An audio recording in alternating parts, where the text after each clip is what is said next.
Hello students, हम MSc final botany में biotechnology का पेपर स्टडी कर रहे हैं और हम पढ़ रहे थे genetic engineering through disarmed Ti plasmid. Disarmed Ti plasmid मैंने आपको बताया था। पहले आप टीआई प्लाज्मिड समझ लीजिए। डिसआर्म्ड क्या था? टीआई प्लाज्मिड वो था जो कि एग्रोबैक्टीरियम ट्यूबिफिकेंस में ट्यूमर कॉजिंग प्लाज्मिड होता है। उसको हमने डराइव किया था, डिसआर्म टीआई प्लाज्मिड बनाया था जो जीन क्लोनिंग वेक्टर की तरह काम करेगा। क्योंकि यदि हम एज सच उसको वेक्टर की तरह काम में लेते हैं टीआई प्लाज्मिड को, तो वो ट्यूमर कॉज करेगा। लेकिन हमने उसको डेराइव किया है, तो डिसआर्म टीआई प्लाज्मिड जो हमने बनाया था, कौन सा? वो जो ट्यूमर कॉजिंग पार्ट था उसको निकाल के उसकी जगह हमने क्या डाला है? Ampicillin resistant gene, kanamycin resistant gene, मतलब उसको डेराइव किया है कि एज ए क्लोनिंग वेक्टर वो काम में आए। तो डिसआर्म टीआई प्लाज्मिड को हमने यूज किया। डिसआर्म टीआई प्लाज्मिड को हमें यूज करना है जेनेटिक इंजीनियरिंग में। किसके? एग्रोबैक्टीरियम के। हम एग्रोबैक्टीरियम ट्यूबिफिकेंस का जब हम प्लांट से कैसे इन्फेक्शन कराते हैं, तो एग्रोबैक्टीरियम ट्यूबिफिकेंस में जो टीआई प्लाज्मिड था उसको हमने क्या किया है? निकाला है पहले। ठीक है, इस तरीके से हम इसको एग्रोबैक्टीरियम ट्यूबिफिकेंस एक ऐसा स्ट्रेन तैयार करें जो जीन क्लोनिंग में काम में आए, जेनेटिक इंजीनियरिंग में काम में आए। तो इसके ये क्यों जरूरी है? क्योंकि एग्रोबैक्टीरियम ट्यूबिफिकेंस से एज सच जो नॉर्मल एग्रोबैक्टीरियम है उससे जीन मैनिपुलेशन जो है वो इतना इजी नहीं है जितना हम समझते हैं। क्योंकि जो टीआई प्लाज्मिड है, नॉर्मल जो टीआई प्लाज्मिड है, वो भी क्या होता है? काफी बड़ा होता है और उसमें रेस्ट्रिक्शन साइट्स जो हैं, यूनिक रेस्ट्रिक्शन साइट्स को ढूंढना बहुत मुश्किल होता है। जिसमें कि कौन सी यूनिक रेस्ट्रिक्शन साइट? जिसके अंदर हम फॉरेन डीएनए को जोड़ सकें। ठीक है, तो हमें क्या करना पड़ेगा? पहले हमें एक ऐसा एग्रोबैक्टीरियम का स्ट्रेन तैयार करना पड़ेगा जो जीन क्लोनिंग में, जेनेटिक इंजीनियरिंग में जो है वो काम में आए। ठीक, यानी टीआई प्लाज्मिड को हमें छोटा करना होगा। तो इसके जो जेनेटिक इंजीनियरिंग थ्रू एग्रोबैक्टीरियम ट्यूबिफिकेंस है, इसके हम 3 स्टेप्स पढ़ते हैं। पहला है कि हम ऐसा कंस्ट्रक्ट करें एक स्ट्रेन, एग्रोबैक्टीरियम ट्यूबिफिकेंस का एक ऐसा स्ट्रेन तैयार करें जो जीन जेनेटिक इंजीनियरिंग में काम में आए। ठीक है, पहली बात ये कि हम उसका ऐसा स्ट्रेन तैयार करें। तो ये हमने पहला स्टेप आज लिया है। दूसरा स्टेप इसका है कि उस एग्रोबैक्टीरियम ट्यूबिफिकेंस से जो स्ट्रेन हमने बनाया है उससे प्लांट सेल को इन्फेक्ट कराएं। ठीक है, तो जो इसके कैरेक्टर हैं वो इसमें पहुंच जाएंगे। एग्रोबैक्टीरियम की जो हम वेक्टर काम में ले रहे हैं वो प्लांट सेल में पहुंच जाएगा। फिर तीसरा स्टेप होगा हम उससे प्लांट्स को रीजेनरेट करें। किस क्वालिटी वाले? जो हम क्वालिटी चाहते हैं। क्योंकि इच्छित जीन हमने एग्रोबैक्टीरियम ट्यूबिफिकेंस के स्ट्रेन में डाल लिया, जो नया स्ट्रेन बनाया है, और उससे हमने प्लांट सेल को इन्फेक्ट कराया। उस प्लांट सेल से फिर हम नया प्लांट रीजनरेट करें। उस नए प्लांट में उस इच्छित जीन को हम के एक्सप्रेशन को हम देख पाएंगे। ठीक है, तो इसके 3 स्टेप हैं। तो आज हम पहला स्टेप ले रहे हैं, कंस्ट्रक्शन ऑफ एग्रोबैक्टीरियम स्ट्रेन, ऐसा स्ट्रेन जो जेनेटिक इंजीनियरिंग में काम में आएगा। उस स्ट्रेन से जो यहाँ बनेगा लास्ट में, उस स्ट्रेन से हम प्लांट सेल को इन्फेक्ट कराएंगे। तो ये स्ट्रेन बनाना भी अपन सोचते हैं कि एग्रोबैक्टीरियम ट्यूबिफिकेंस को प्लांट सेल से इन्फेक्ट कराओ, प्लांट सेल को इन्फेक्ट कराओ, उसमें उसके कैरेक्टर पहुंच जाएंगे। ऐसा नहीं है, बहुत इजी नहीं है ये चीज। तो आप देख रहे हैं ये आपको बहुत ज्यादा टिपिकल सा लग रहा होगा और कई सारे स्टेप्स इसके होते हैं, क्योंकि ये सीधा सीधा जो है, जो हम प्लाज्मिड बना भी लेंगे वो सीधे सीधे इसमें प्लांट सेल में नहीं जा पाए। तो सबसे पहले हमने यहाँ हम इसको वापस डिस्क्राइब करेंगे। पहले हम ये बता रहे हैं कि यहाँ सबसे पहले हम बनाते हैं PGB 38 डिसआर्म टीआई प्लाज्मिड को हम जो है एक कंस्ट्रक्ट करते हैं नोपाल लिंक टीआई प्लाज्मिड और PBr 322 से। तो ये PBr 322 का हमने पार्ट लिया है और ये हमने बनाया है PGB 3850, जो आपको पहले हम बता चुके हैं, डिसआर्म टीआई प्लाज्मिड। तो ये है डिसआर्म टीआई प्लाज्मिड। इसमें हम दूसरे जो एंटीबायोटिक रेजिस्टेंट जीन है वो भी डालना चाहते हैं, क्योंकि हमें इसके रिकॉम्बिनेंट के सिलेक्शन में वहां बाद में मदद मिलेगी। क्योंकि बहुत सारे बैक्टीरिया ग्रो करते हैं, लेकिन जब हम एंटीबायोटिक डालते हैं मीडिया पे तो वो दूसरे बैक्टीरिया ग्रो नहीं कर पाएंगे। तो इसके लिए हमें क्या चाहिए? यहाँ पर सेलेक्टेबल मार्कर चाहिए। तो यहाँ हम एम्पेसिलिन रेजिस्टेंट जीन डालेंगे। तो ये हम कर रहे हैं, देखिए, सोर्स डीएनए को और PBr 322 को हमने सेम रेस्ट्रिक्शन एंजाइम से काटा है, ठीक है। PBr 322 और सोर्स DNA यानी इच्छित जीन, इनको हमने काट के और इसमें किसमें डाला है, PGV 3850। ये कौन सा है, डिसार्म्ड TI प्लाज्म, ठीक है। तो ये हमारा एक ऐसा प्लाज्म बन गया, इसको किसमें डाला गया है, ई कोलाई में इंट्रोड्यूस किया गया है। इंट्रोड्यूस इन ई कोलाई हैविंग PGV 3850, यानी इसको और इसको सेम रेस्ट्रिक्शन एंजाइम से काट के इसमें इच्छित जीन जोड़ दिया और फिर कहाँ डाल दिया, इस पूरे को, इसको और इसको ये बना लिया और ये कहाँ डाल दिया, हमने इंट्रोड्यूस किया है जिसके अंदर ऐसे ई कोलाई में जिसमें कि PGV 3850 है यानी डिसार्म्ड TI प्लाज्मिड है। ये दोनों यहाँ प्लाज्मिड हुए, यानी इस ई कोलाई में अब दो तरह के प्लाज्मिड होंगे, कौन से, PGV 3850 और ये जो हमने इच्छित जीन वाला वेक्टर, रिकॉम्बिनेंट वेक्टर जो हमने डाला, ठीक है। ऐसे ई कोलाई को आपस में कॉन्जुगेट होने देंगे नेक्स्ट मीडिया पे। ऐसे ई कोलाई को जिनमें दो दो प्लाज्मिड हैं जिसमें, उनको हम आपस में कॉन्जुगेट होने देंगे। तो ये दोनों प्लाज्मिड जो है वो आपस में मिलकर क्या बनाएंगे, इंटरमीडिएट प्लाज्मिड बनाएंगे। ये हमारे काम का है, यही हमें कहाँ पहुंचाना है, प्लांट सेल में पहुंचाना है। यानी इस ई कोलाई को जिसके अंदर इंटरमीडिएट प्लाज्मिड बन गया है, इसको हम डायरेक्टली, ये ई कोलाई है, इसको क्योंकि एग्रोबैक्टीरियम में ये सब नहीं हो सकता है तो हम ई कोलाई में इसको करते हैं, यानी जो दूसरे बैक्टीरिया हैं उसके अंदर किया जाता है। इस बैक्टीरिया से हम एग्रोबैक्टीरियम ट्यूमिफिकेंस जिसमें PGV 3850 है यानी डिसार्म्ड TI प्लाज्मिड है, उसको डायरेक्ट इन्फेक्ट कराएं यदि, ठीक है। यानी इस प्लाज्मिड, इस वेक्टर को, इस ई कोलाई को प्लस PGV 3850 वाले एग्रोबैक्टीरियम ट्यूमिफिकेंस के अंदर यदि हम इसको इंट्रोड्यूस कराएं तो ये अपने आप से पास नहीं होगा, ठीक है।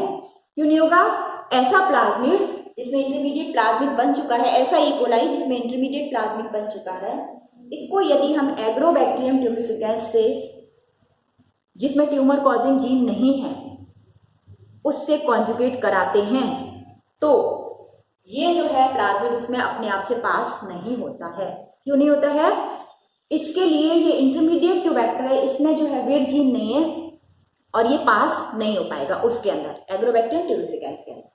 तो इसके लिए क्या चाहिए, एक हेल्पर प्लाज्मिड चाहिए, ठीक है।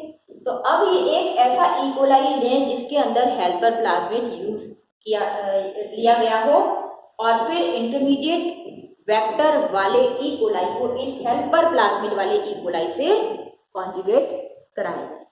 ये हम क्यों कर रहे हैं, क्योंकि ये वाला प्लाज्मिड जो है, इंटरमीडिएट प्लाज्मिड जो बना है या वेक्टर बना है, ये अपने आप से इस ई कोलाई को यदि हम एग्रोबैक्टीरियम से कॉन्जुगेट कराएंगे तो वो एग्रोबैक्टीरियम में ट्रांसमिट नहीं होगा, ट्रांसफर नहीं होगा, ठीक है। तो इसके लिए क्या चाहिए, एक हेल्पर प्लाज्मिड चाहिए।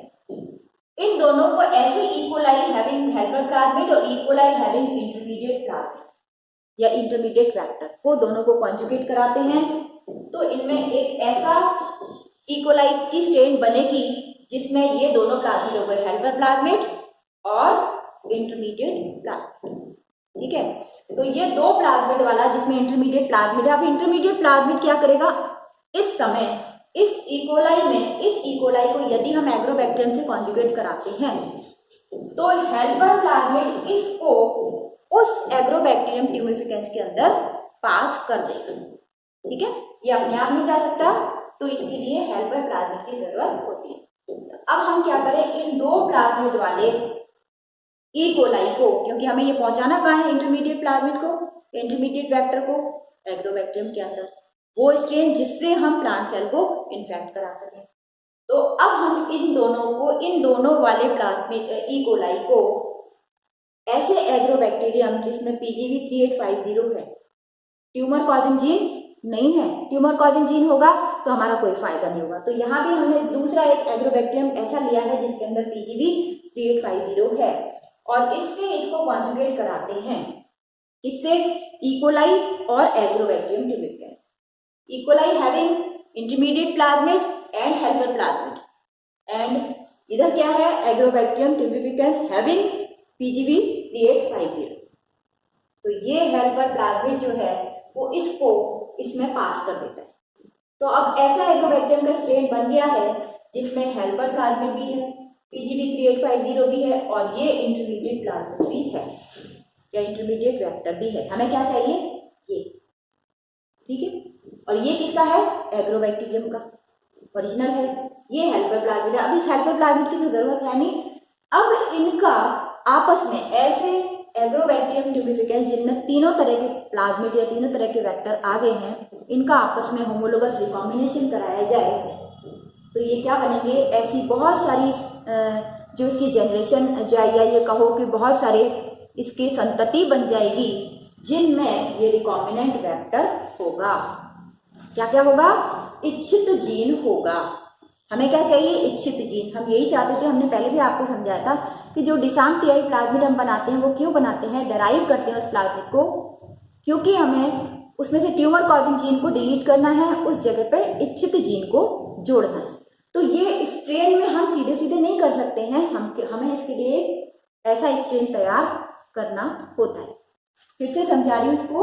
यहाँ हम PBr322 और सोर्स डीएनए को एक सेम रेस्ट्रिक्शन एंजाइम से काटते हैं, क्योंकि डिसाम टीआई प्लाज्मिड में भी हमें ये लेफ्ट बॉर्डर, राइट बॉर्डर, ये आपको समझा चुकी हूँ सारा, NOS और इसमें एक एम्फिसिलिन रेजिस्टेंट जीन ये होता है।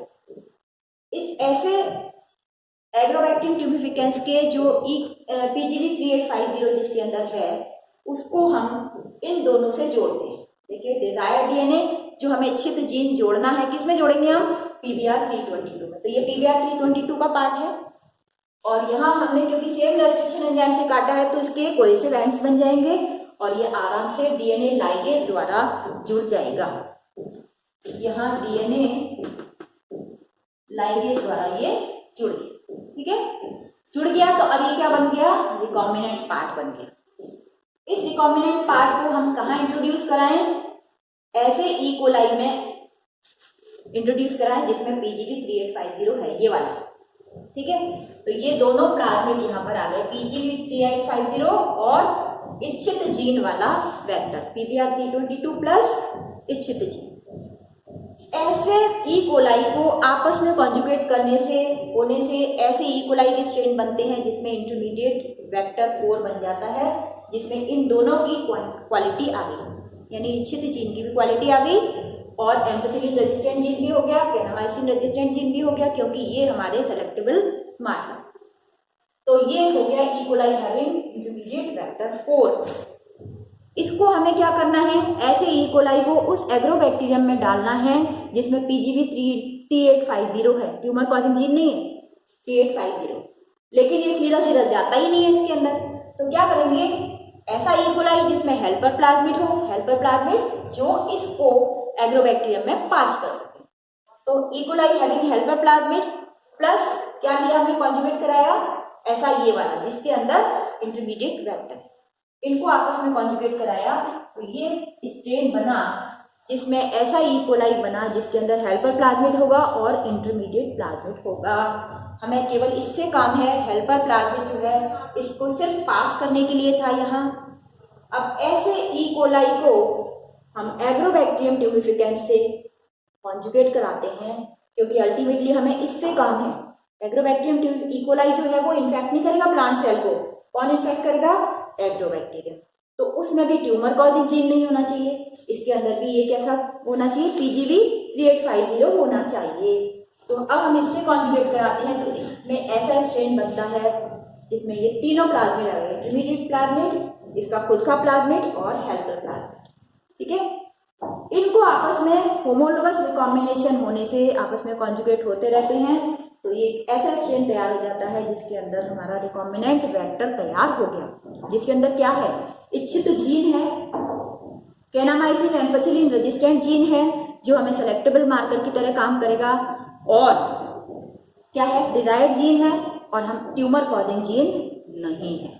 तो हम यही चाहते थे कि एक ऐसा स्ट्रेन तैयार हो जिससे कि हम प्लांट सेल को इन्फेक्ट करा सकें और उस प्लांट सेल के इन्फेक्शन से ट्यूमर कॉजिंग नहीं हो, बल्कि क्या हो? इच्छित जीन कहाँ पहुंच जाए?